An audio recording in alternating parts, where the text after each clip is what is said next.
The Broken Masquerade. Securing, containing, and protecting are the three steadfast goals of the SCP Foundation. Most of the topics we've been looking at have focused on a setting in which the Foundation have succeeded in these goals. Sure, there are always incidents, such as containment breaches or sudden appearances of anomalies in public places, but overall, the Foundation maintains a veil of secrecy from the wide world. But what would happen if they failed in that goal? That's the concept behind the Broken Masquerade canon, a timeline in which the Foundation finally fails to contain awareness of anomalies, and the entire world becomes far more acquainted with them. This generally is not seen as the primary canon state of the SCP universe, if there is such a thing, but it is a very interesting what-if scenario. Much of the Broken Masquerade canon takes place in the form of tales, but there are a few SCPs written with that canon in mind as well. There are thousands of ways that the world could become aware of anomalies on a scale that the Foundation couldn't prevent, but in the case of the Broken Masquerade canon, things culminate with an event in North Korea. In short, North Korea suddenly and instantaneously disappears, with nothing left but a giant hole. Hurricanes were reported in the region, but really it was just air and water suddenly rushing in to fill the gap. Immediately afterwards, the Global Occult Coalition comes into the light, as the world learns that they are a secret paranormal group funded by the United Nations. The GOC announced that another organization called the SCP Foundation are responsible for the disappearance of North Korea. The United Nations and the GOC demand that the leaders of the SCP Foundation be brought in for a trial by the International Court. Instead, the Foundation hijack television broadcasts across the world and release a message, saying that they are indeed responsible for the disappearance. They claim that the country is only spatially displaced somewhere else. Unfortunately, they're not sure if the civilians survived the displacement or not. Apparently, the Foundation and the GOC were working to prevent some sort of world-ending scenario, which they did, but North Korea got lost in the process. The Broken Masquerade really occurred when large swaths of Foundation files were leaked across the internet, with the Foundation apparently unable to prevent or contain it. After this, the doors to the anomalous have been blown open, with journalists and investigators around the world poking their noses into the GOC, the Foundation, the Serpent's Hand, and practically every other paranatural group out there. Massive relief efforts are made in the area around where North Korea used to be, with countless bodies being found in the ocean. Conspiracy theorists around the world go wild as they learn that all of their wildest beliefs were pretty much true, and then some. The SCP Foundation still continues their work, of course, as the Broken Masquerade really only entails one of their primary goals failing. There are plenty of anomalies that still need to be contained, but now the Foundation does not need to concern themselves with keeping their existence away from public eyes. Reports of various anomalies begin to be published in newspapers, and some non-dangerous SCPs are removed from SCP custody after various governments get involved. The mother of SCP-2118, a young girl who spontaneously begins speaking in the voice of a deceased child when in the presence of a parent who lost said child, writes a letter to the Foundation. 2118's parents apparently lost one of their children, and 2118 would regularly mimic the final words and sounds of the child, causing friction in the family, until 2118 was taken in by the Foundation. Now, her mother hopes to regain custody of the girl after believing her to be dead all these years, but she has to go through a mountain of paperwork. SCP-682 was apparently shown on TV, and a young boy writes a letter to the lizard, as his teacher instructed him to write a letter to his hero. He claims that other kids think the lizard is scary, but not him. He thinks that if they met, they would be best friends. SCP-2991, a sapient animate scarf created by an employee of Dr. Wondertainment, was taken by the Foundation from an apartment while the tenant was away.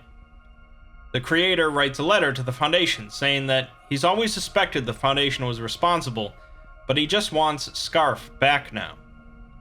He says that Scarf must be so scared, and he'll tell the Foundation everything about Scarf if they just safely return it to him. He says he's coming to get Scarf either way, and they cannot stop him. People of all sorts begin to pry into the SCP Foundation's business, many of them discovering things they'd probably rather not know about. The Foundation's Ethics Committee is brought under heavy scrutiny by the United Nations before realizing that perhaps it's best the Foundation keeps operating as it has been.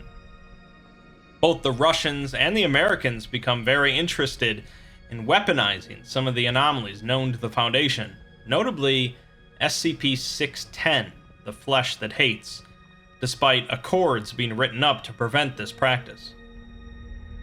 The massive leak of Foundation information didn't just reach the general public, obviously, but also every other anomalous group of interest. Groups such as the Sarkic cults, the Church of the Broken God, the Chaos Insurgency, and so on, gain intimate knowledge of thousands of SCPs and begin a new spree of raids. It was a trying time for the Foundation and the world in general, and things could have very easily collapsed in on themselves. But the world kept going. In time, the anomalous became commonplace, to a degree.